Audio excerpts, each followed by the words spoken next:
What I want you guys to know too is that you should never feel afraid to massage your muscles.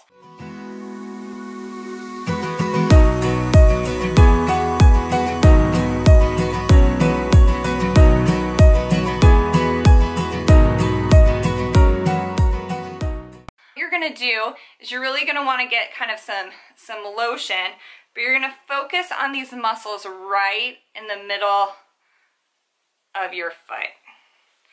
And you want to kind of loosen all of these tissues up. And it's gonna kind of be a little sore, even if you don't have heel pain.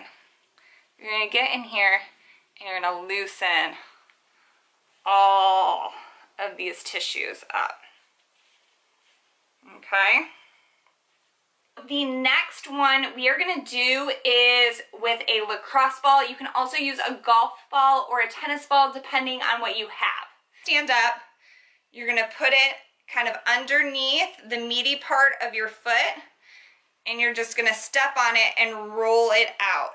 When you feel a particularly tender spot, you're just going to kind of sit on it. Just going to roll this out. I would do this for 2 to 5 minutes.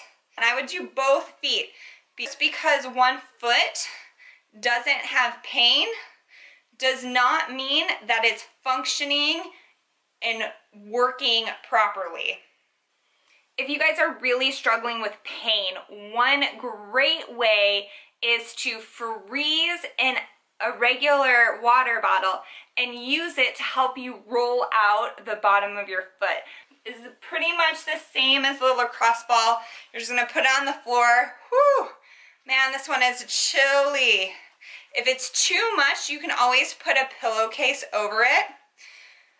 And you can also do this after you've done your lacrosse ball, but you're essentially just gonna kind of roll this out. You can roll out either till your foot is numb or around 3 to 5 minutes, depending on which one comes first. If you get a little bit of redness to the area, that's going to be totally normal. Good. So far we have covered toe stretching, massaging the muscles on the bottom of your foot, and doing the toddler squat. We have a couple more, so stay tuned.